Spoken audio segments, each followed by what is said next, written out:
The desert showed no mercy. Beneath the relentless sun of New Mexico in 1871, the ground cracked in dry fissures, as if the very earth was slowly dying. Ephraim Cole had been riding alone for hours, his hat pulled down over his eyes, and the reins gripped tightly in his fingers. His horse, who knew the path better than any man, moved almost automatically, avoiding thorns, stones, and broken promises that the West carried proudly. The landscape held no green, only dried-up shrubs, rocks piled by time and silence, so much silence. Ephraim was not a man of words. Since his brother's death, he had become something between a guardian of the land and a shadow on the horizon. He raised his niece Ruth with effort and dignity, sustaining the ranch as best he could, trading leather for salt, a horse for corn, days of labor for nights of solitude. And it was precisely that solitude that he understood best. Until something disrupted his routine like thunder in a clear sky. The path leading to the valley where hares used to run seemed strange. The ground told stories to those who knew how to read them, and he knew. A series of deep marks, unbalanced steps from someone barefoot,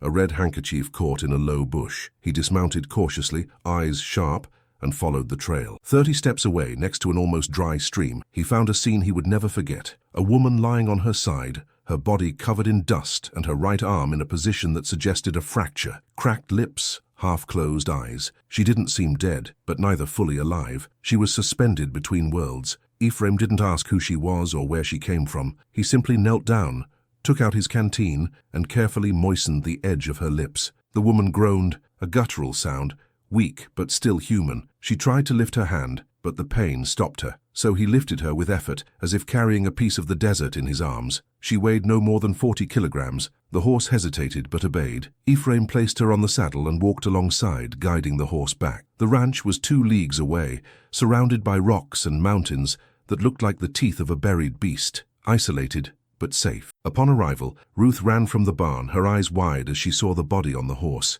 Ephraim alone, hot water now. He explained no more. They brought the woman inside and laid her on the bed Ruth used when she had a fever. The girl, already used to her uncle's silences, didn't ask questions. She was 12 years old, but with eyes that had seen too much. For the next 2 days, the woman, whom they would later learn was named Nara, drifted between moments of consciousness and scattered words in a language neither of them understood. Ruth cared for her wounds with clean cloths and warm broths. She noticed dark marks on her shoulders. They weren't injuries, but symbols painted with natural ink in spirals and dots. They were sacred, perhaps marks of status, perhaps memories. On the 3rd day, Nara opened her eyes for longer. Ruth was sitting nearby, mending a rag doll that had broken in a fall on the terrace. When the woman looked at her, Ruth offered the doll without thinking. She hesitated but took it. She pressed it to her chest, as if she had found something long lost. It was the first time Nara's eyes showed emotion. Ephraim from outside observed everything without intervening. He cleaned the stable, repaired the fence broken by the last storm, but his mind was inside. He knew the smell of war, and that scent floated in the air. Not because of the woman, but because of what might come after her. On the dawn of the 4th day, he didn't need to open his eyes to know what was happening. He felt the earth tremble like an underground whisper. He mounted quickly, grabbed the rifle and rode out. What he saw on the horizon told him the moment had come. 14 riders, silhouettes cut against the brightening sky. They weren't cowboys or soldiers. They were warrior Indians, and they were heading straight for him. Ruth screamed from the window. Ephraim raised his hand, asking for silence. It wasn't the moment for panic. The riders circled the property without saying a word. They formed a semicircle around the house.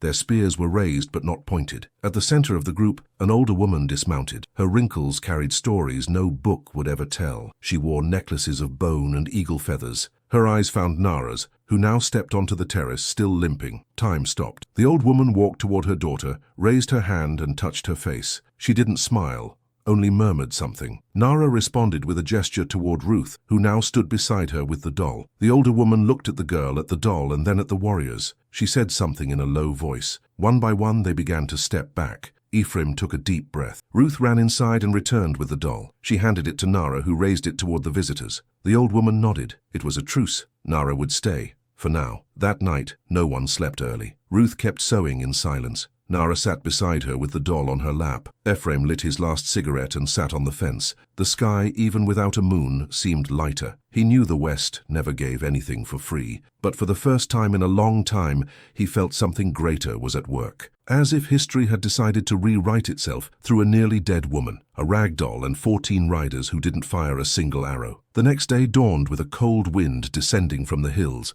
carrying fine dust, a distant smell of burning sage. Ephraim Cole woke before the sun, as always. But that day the morning sounds felt different, as if even the roosters had decided to respect the silence imposed by the warrior's visit. The ranch was quiet, but not at peace. There was something in the air, an unspoken tension no one dared to name. Outside, the hoofprints were still fresh. The tracks of the 14 riders looked like tattoos on the earth, as if the ground had also recorded the event. Ephraim walked the perimeter without saying a word, eyes on the horizon. He knew that even though the truce felt real, it wasn't over. The warriors hadn't ridden so many miles just to offer silence. They had come to evaluate, to decide. And the decision, he thought, hadn't yet been made. Inside the house, Ruth was fixing the kitchen with the same discipline her mother had taught her. Firm movements, quick hands, as if her body's rhythm helped organize everything else. Nara, the outsider, sat near the window with a light blanket over her shoulders, her eyes fixed on something beyond the hills, as if waiting for someone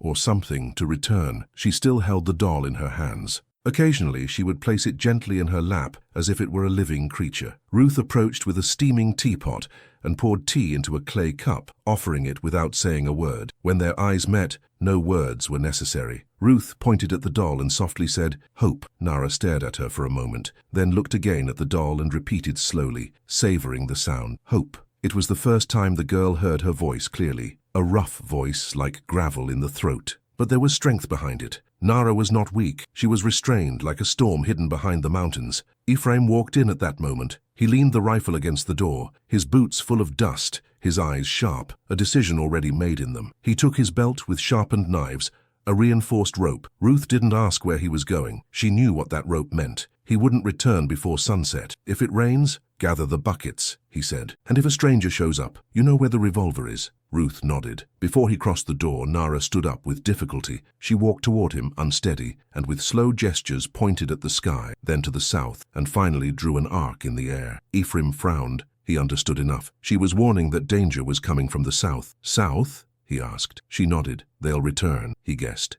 Nara shook her head gently. Not a firm no, but one filled with nuances. Even so, he left. He mounted his horse and disappeared into the dust. The morning passed slowly. Ruth did her chores, fed the chickens, changed the horse's water, swept the porch. Nara watched in silence. Sometimes she helped. Other times, she just followed Ruth's movements with her eyes. When the sun reached its highest point, they sat side by side in the shade. Ruth brought out an old book, her mother's heirloom, with yellowed pages and drawings of indigenous tribes. She opened to an image of a woman adorned with feathers and bone necklaces. "Is that you?" she asked. Nara didn't respond, but her eyes glowed with a strange light. Nostalgia, pain, and something Ruth didn't yet know to call shame. That's when they heard a knock on the fence. Ruth ran to the window and saw 2 men. They weren't from town. They wore worn-out clothes and their faces were covered in dust and suspicion. "Anyone home?" one shouted. Ruth didn't respond. Nara gently pulled her back. She put a finger to her lips and pointed to the back of the house. With gestures, she indicated they should hide. Ruth, though nervous, obeyed. The men's footsteps creaked on the porch. One of them kicked the door, but it held strong. "We know someone's in there. We just want to talk." His voice was dry, like leather under the sun. The second man tried to force the lock. Then a shot rang through the air. The bullet struck the ground inches from the intruder's foot. Both men backed away. From atop the hill, Ephraim was aiming with surgeon-like precision. He had returned earlier than expected. He rode down with his horse at a trot without saying a word. The men didn't wait for an argument. They mounted and fled in a cloud of dust. Ephraim entered the house, his face hardened. Nara still held the staff. Ruth, trembling, ran into her uncle's arms. He hugged her tightly. He looked at Nara. "Is this going to happen again?" Nara didn't answer, but there was no surprise in her eyes anymore. The next day, Ephraim placed a post with a bell at the top of the hill. It was a signal. If someone crossed the limits, it would ring. He also left the rifle loaded on the shelf, far from Ruth but ready. The routine changed. They took turns keeping watch. Nara taught Ephraim to read tracks, to listen to birds to know if someone was approaching. He taught her to use the lasso. Slowly, the night stopped being frightening, but peace never truly came. Sometimes in the distance they saw columns of smoke. On one of those nights, They saw horses running without riders. Something was coming, not just a threat, judgment. Ruth, who once saw it all as a game, now understood there were stories not found in books, that adults carried pain heavier than words, and that Nara's silence spoke more than any speech. The following week, the old priest from town appeared with 3 armed men. They claimed to have come to protect Ephraim. They said having an indigenous woman in the house was dangerous and that there was a reward offered for her head. Ephraim listened in silence. Then he pointed to the fence. "This is my house, and whoever enters does so under my word." One of the men swore they would return with greater force. Ephraim responded, "If you come back, bring shovels." They left, but he knew they'd return. That night Nara went to the field where Ephraim fed the horses. She handed him a necklace made of stone beads. He asked what it meant. She pointed to her chest, then to him. Protection, trust, something more than an alliance. Ephraim took it. He thought about giving it back, but instead hung it around his neck. He felt its weight, light but eternal. The next day, they prepared the house, reinforced doors, traced escape routes, trained Ruth to hide. Still, they knew it might not be enough. When the dust cloud appeared on the horizon with more than a dozen armed men, the story reached the edge of its climax. The ranch was no longer just a home, it was a symbol, and everyone there was ready to defend it. Desert nights hold a calm that deceives even the toughest hearts. No matter how hot the day has been, when the sun hides behind the rocks, the air fills with secrets, and every sound seems louder than it should. Ephraim knew it. Sitting on the porch frame, knife sheathed, eyes fixed on the void before him, he felt the ranch breathing differently. It was as if Nara's presence, now rooted in the house like the floorboards beneath his feet, had opened invisible doors he'd spent his life avoiding. Inside, Ruth slept deeply. With the doll still in her arms, her face relaxed, maybe dreaming of fire horses or rivers that never dried. Nara did not sleep. She remained seated on the floor of the room, back against the wall, eyes fixed on the faint flame of the oil lamp. That kind of light doesn't scare monsters. It makes them visible, and she knew hers didn't live under the bed, but beneath her skin, beneath her memories. She remembered her brother, her mother, the dances around the fire and the songs that spoke to the ancestors, but she also remembered the exact moment everything broke. She remembered the screams, the running horses, the choice she made when she warned the settlers instead of watching a massacre. That choice marked her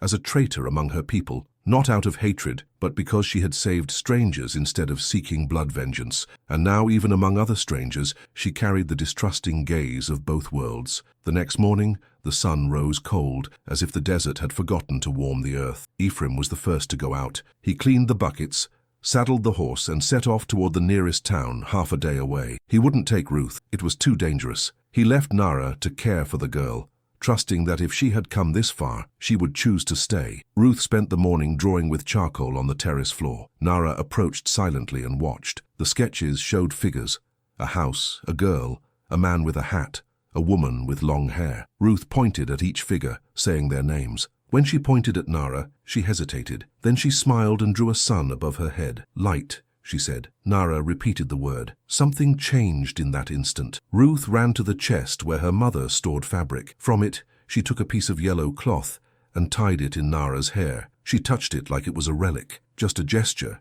But to Nara, it meant something she hadn't felt in a long time: belonging. Near midday, while they were preparing honeyed bread, they heard a dull noise nearby. Ruth looked through the window. She saw a man riding a mule. He wasn't from town. He wore a mud-stained hat, a scruffy beard, a revolver at his side. He stopped a few steps from the house and raised his hand as a gesture of peace. "Good afternoon," he called, "just passing through." Ruth didn't answer. The man dismounted and walked to the gate, looking around like someone searching for something he didn't want to admit. "Does someone named Cole live here?" he asked. Ruth held her breath. Nara watched tensely, eyes locked on the man's hand brushing his revolver. "I'm not here to cause trouble," he insisted. "I'm just looking for a woman." At that moment, Nara suddenly stepped out. She opened the door and stood firmly on the porch facing the stranger. He saw her and smiled, but it wasn't a clean smile. "So it's you," he said. "I can't believe I found you." Ruth stayed hidden. Nara didn't move. "There are people looking for you, girl, and they're not those feathered riders. They're real men, men who pay well."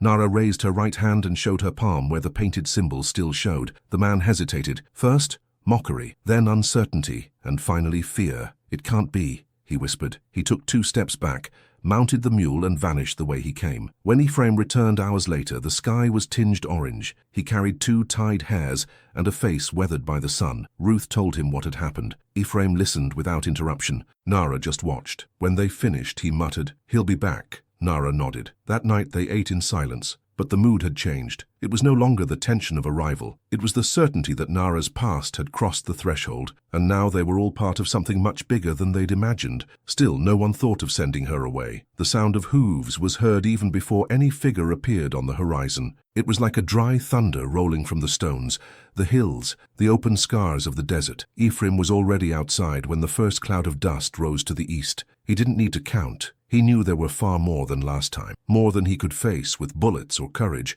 but he didn't back down. From the porch, with the rifle resting against the doorframe and his eyes narrowed by the sun, he was the same man as always, tough, quiet, ready to fall with his boots on. Inside, Ruth helped Nara hide the few supplies under the wooden floor of the pantry. They had opened gaps between the planks, in case they needed to hold out longer than the world would allow. They didn't know how long they could last. They didn't know if the desert would show mercy. Nara, with the beaded necklace hanging over her chest, now carried a dagger at her waist, and the bow Ephraim had recovered from the warrior's first visit. She was no longer just a survivor. She was a protector. Her eyes no longer avoided contact. Her body no longer trembled. She was a complete figure. At dawn on the promised day, the men arrived.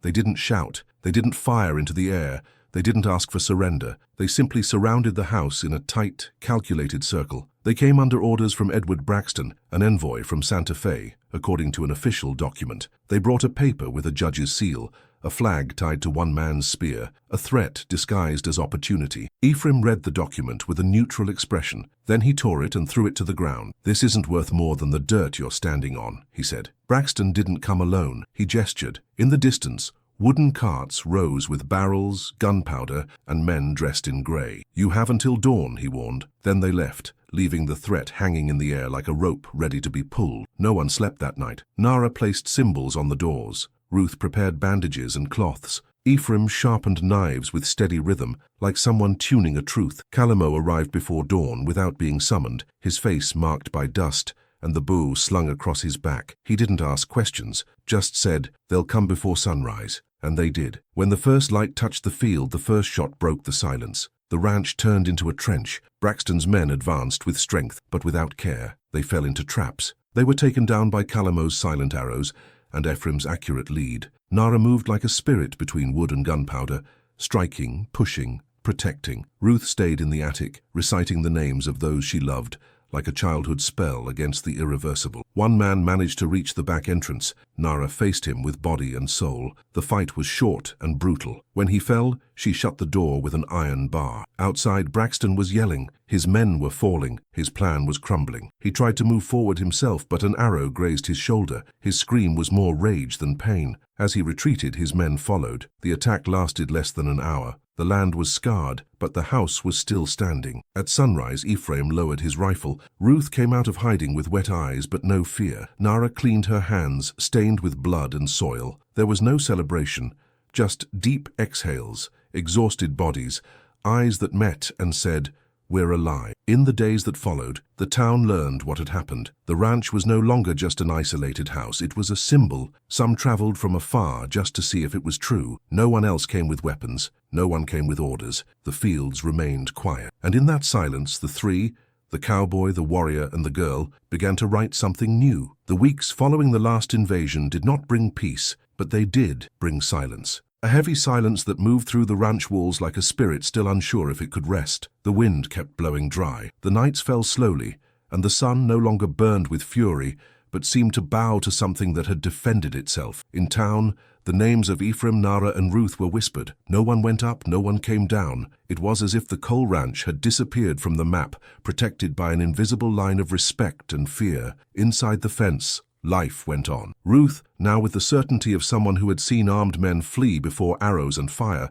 dedicated herself to recording everything. She wrote in her mother's red notebook everything she saw, everything she learned. She was no longer a girl observing. She was a witness. Nara had changed too. Her steps were firmer, her gaze more serene. She rose at dawn, lit the fire, walked to the field, and sat on the same stone where she used to meditate. But now she no longer sought comfort. She gave thanks. Every word spoken to the wind was a different kind of prayer, not for what was lost but for what remained. Ephraim worked as always, but with a different calm. He looked at Nara with eyes that said more than any phrase. There were no promises between them, only actions. They shared bread, silence, land. It was a bond born not of need, but of respect. One afternoon, While chopping firewood in the stable, Nara handed him a small talisman carved from bone in the shape of a coiled snake. Ephraim held it without speaking. He knew what it was, a symbol of protection, wisdom, an offering between worlds. He kept it in his vest and went on working. Nara didn't say anything but smiled, and he looked at her a little longer than usual. The tranquility, however, didn't last. A week later, a letter arrived. It was brought by a young man from the village who didn't dare climb up. He left it tied to a branch and rode away at a gallop. Ephraim found it at sunset. The letter came from Silverbank. A court said that Nara had to appear to face charges: complicity in murder, disturbing public order, violation of federal property. Ruth cried when she heard the contents. "It's a lie," she said. Nara embraced her and replied with a firm voice, "I know, but I still have to go." Ephraim didn't protest. He only asked, "Are you sure?" Nara nodded. In the following days, they prepared for the journey. Ruth would be left with Sewa, Ephraim's cousin, in a house protected among the hills. Nara gave Ruth the necklace with the blue bead, "A light that never goes out," she said. The trip to Silverbank took 3 days.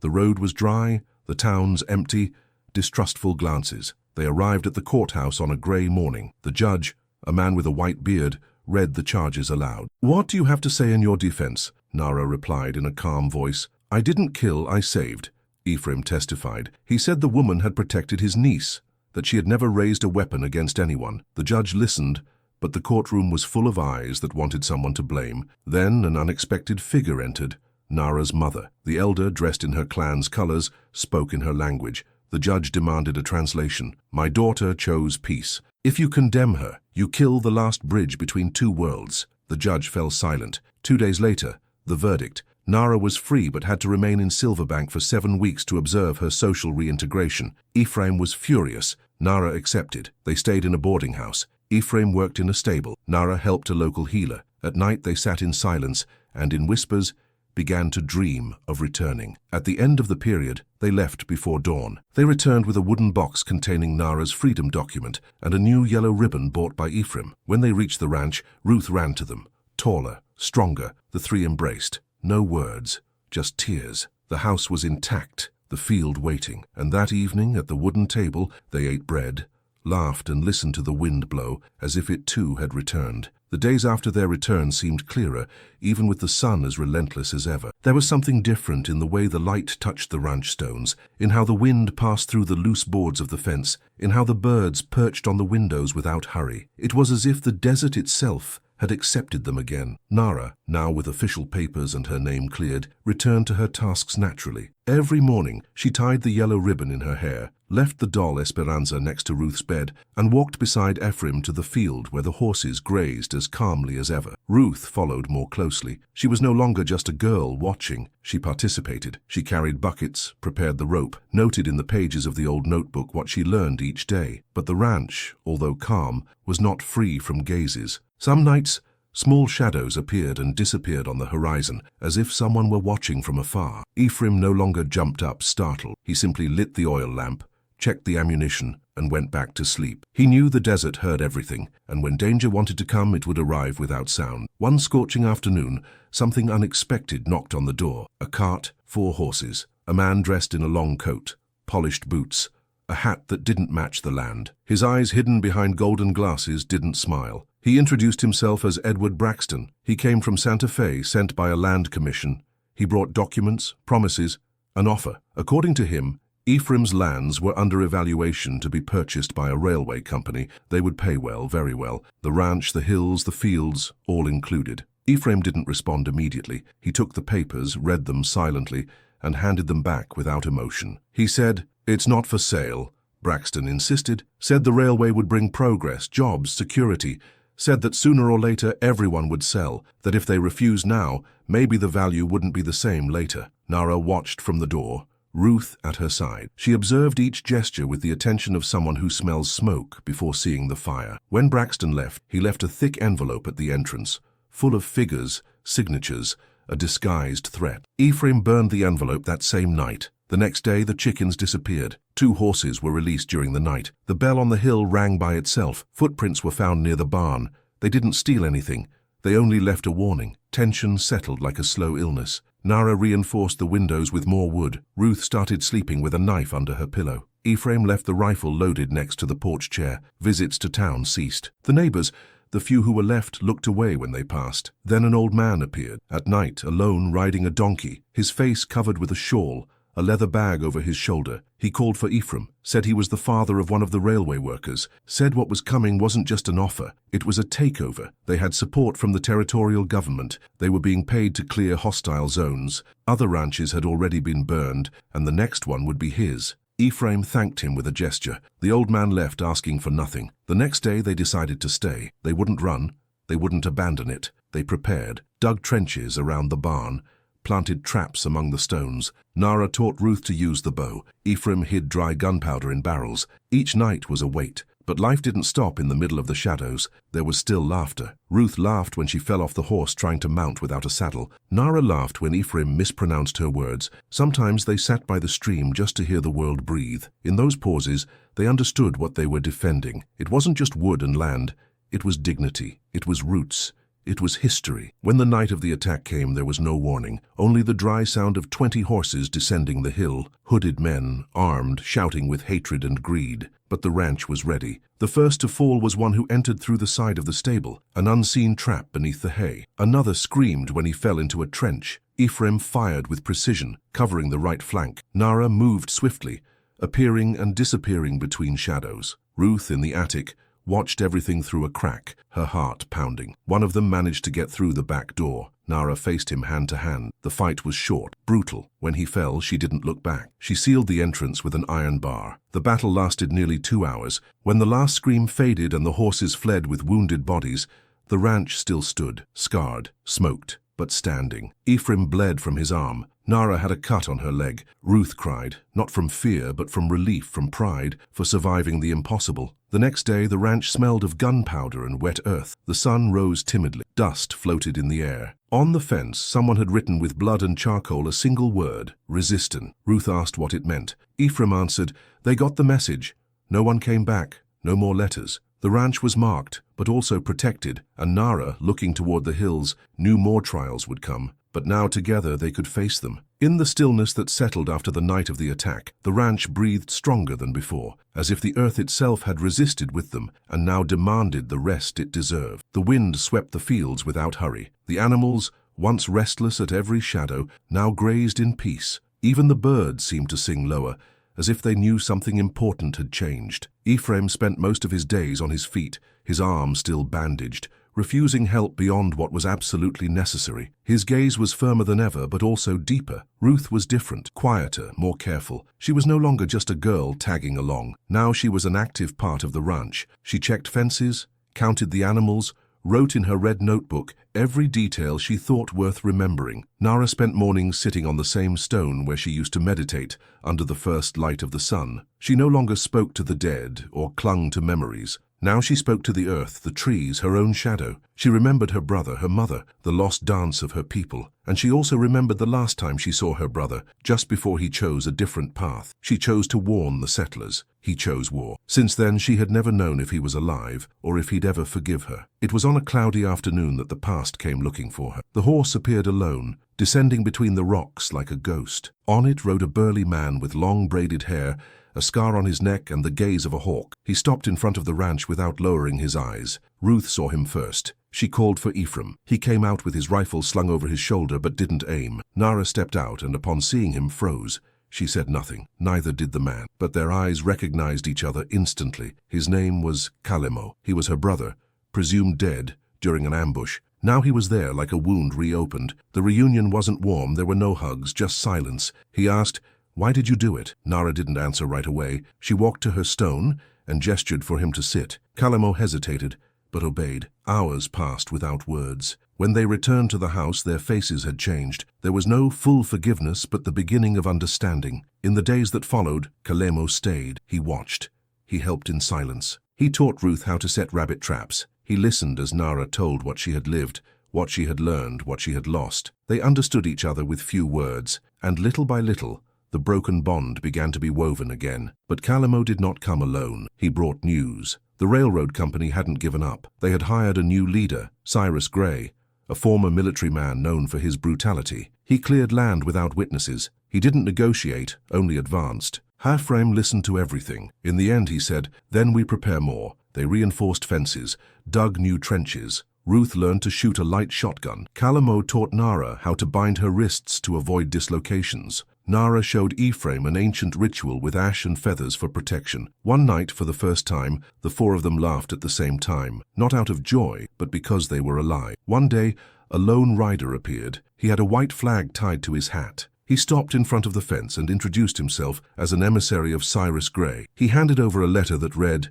"You have 7 days. After that, there will be no words, only silence." Ephraim read it aloud, burned the letter in front of everyone. No one said a thing, but they all understood. The end was near. The ranch breathed like a wounded animal. In the days that followed Cyrus Gray's threat, the wind blew drier, the nights took longer to fall, and the silence seemed to hide echoes of what hadn't yet happened. Ephraim slept little, ate less, and barely spoke. He walked through the house and the fields like a ghost of flesh and bone, inspecting every corner, touching the wood, listening with his ear pressed to the ground. He knew the enemy wasn't just Cyrus. It was everything he brought with him, the weight of the inevitable, the meticulous violence, the nameless punishment. Nara didn't ask anything, but she understood everything. She walked beside him, reinforced the roofs, sharpened knives, marked symbols with ash on every door. Ruth, though younger, did not lag behind. She fixed tools, noted signals, left candles with spiral drawings in every corner. The girl no longer wrote about memories.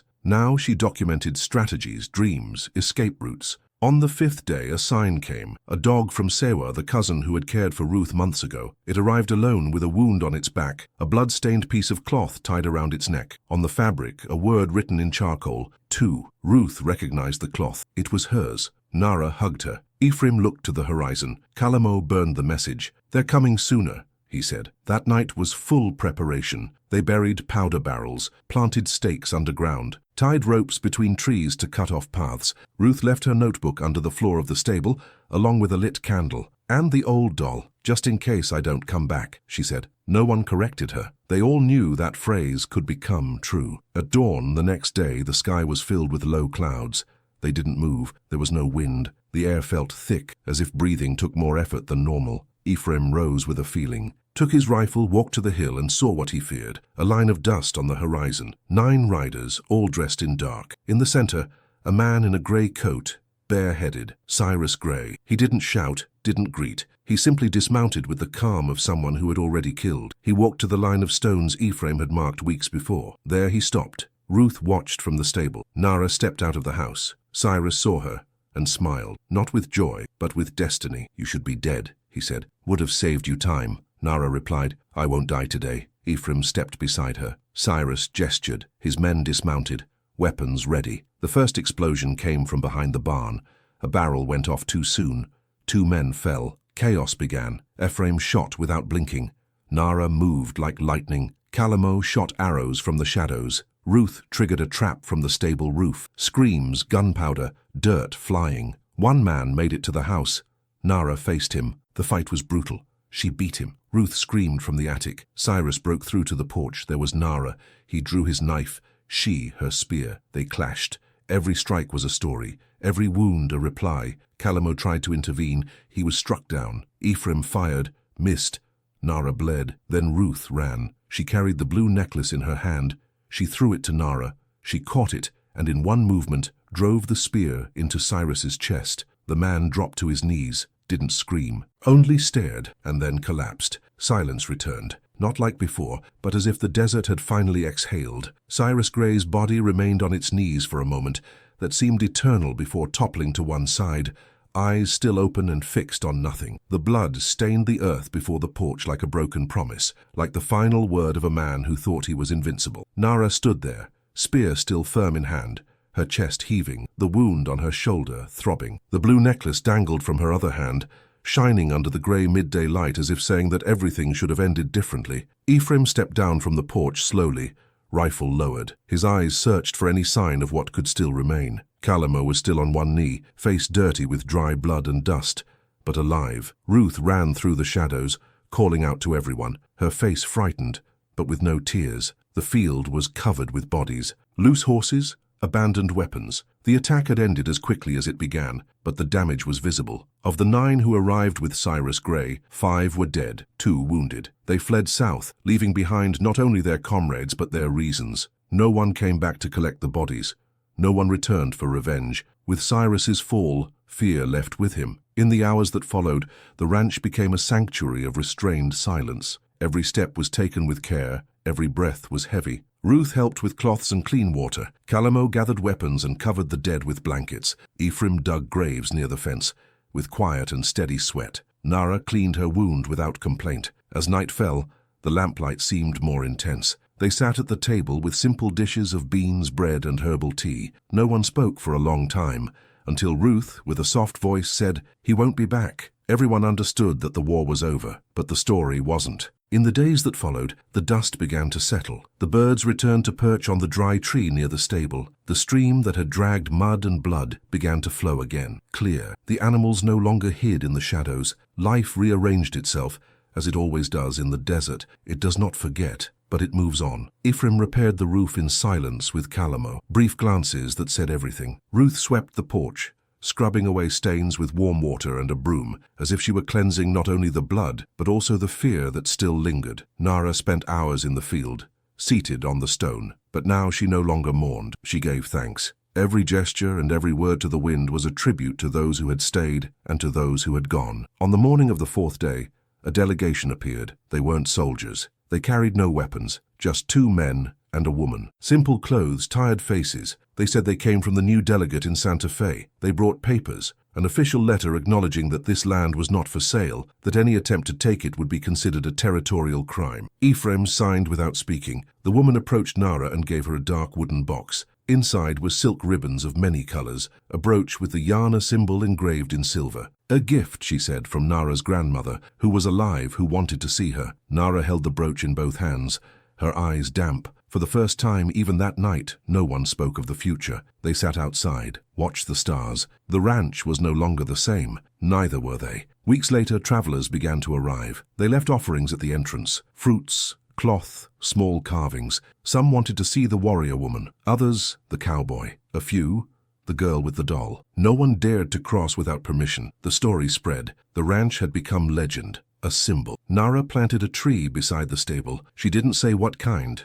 It would grow in due time. Ruth tied the yellow ribbon to one of its branches, and for the first time they all smiled at the same time. Time passed like the desert wind, without asking permission, without announcing itself, but leaving marks on everything it touched. The tree Nara had planted grew slowly but firmly, its roots stretching beneath the ground once marked by blood, gunpowder, and silence. The ranch was no longer just a refuge, it was a symbol. The fence was rebuilt with more care, the fields bloomed again with low vegetation, and the animals that had once hidden in the shadow of tension now grazed peacefully under the wide sun of the territory. Ruth, with longer hair and even more attentive eyes, now wrote full pages about everything she had lived. That red-covered notebook was no longer just memory, it was legacy. Nara, for her part, had changed her way of walking. Once alert, watchful, now her steps were softer, like someone who finally belongs. She traded the bow for a wooden staff carved with symbols from her tribe and began teaching women in the region how to use it for self-defense. She no longer wore the blue necklace around her neck. It now hung in Ruth's room as a charm of the home. Ephraim had returned to his old habits,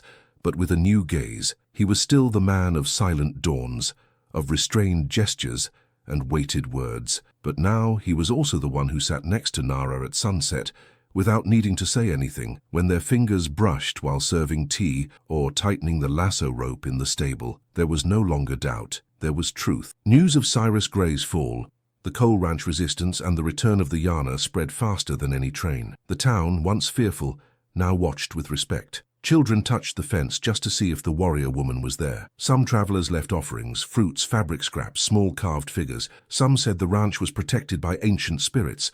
Others said it was cursed for never surrendering. No one dared challenge it again. On a cloudy morning, a messenger appeared. He wore no uniform. He brought a letter sealed with wax and eyes full of reverence. It came from Nara's grandmother. It was an invitation. The council of elders of the Yana tribe wanted to see her, to acknowledge her. The time of exile was over. She had the right to return. But the letter carried a condition. If she chose to accept, she could no longer live outside. The calling was final. Ruth was the first to ask if she would go. Nara responded with a quiet smile, and her gaze lost through the window. Not yet. But that night, alone with Ephraim, she said, "I need to go." He didn't try to stop her. He only asked, "How long?" Nara took a deep breath. "I don't know. Maybe forever." He nodded. He got up, went to the old chest and pulled something wrapped in thick fabric. It was a silver ring, simple but discreetly engraved with a snake intertwined in a stalk of wheat. "It's not a promise. It's a memory," he said, handing it to her. Nara took it with both hands,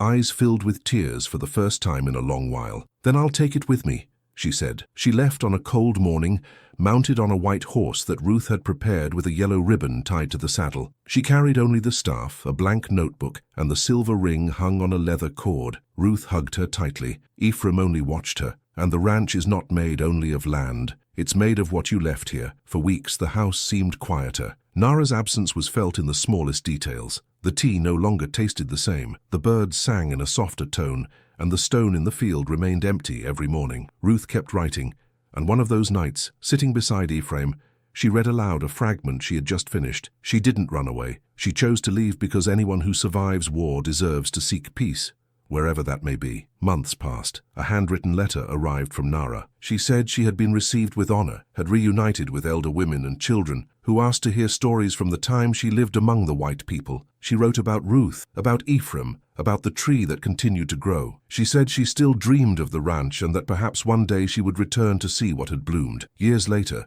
a woman descended from the hills with a child by her side. He ran between the stones, pointing at the sky and asking for the names of the birds. She smiled, her hair braided, simple clothing marked by two cultures woven together. When Ruth opened the door and saw her, there was no need to say anything. She simply ran toward her, and there in the middle of the field, between the sound of the wind and the smell of burned wood, they embraced for all that they were, for all that they had endured. Ephraim watched from the porch, older now with gray hair, a slower body but the same gaze. He smiled. The boy ran up to him. "You're the cowboy who saved the warrior." Ephraim thought for a moment, knelt down, looked him in the eyes and replied, "She didn't need to be saved. She just needed water and someone to listen." On the tree in the field, now tall and full of leaves, hung ribbons of all kinds, left by travelers, tied by both strangers and friends. And every time the wind blew, they danced as if telling without hurry the story of a woman who arrived wounded, of a cowboy who asked no questions, of a girl who offered a doll, and of a ranch that never gave up. Yes, this story touched your heart.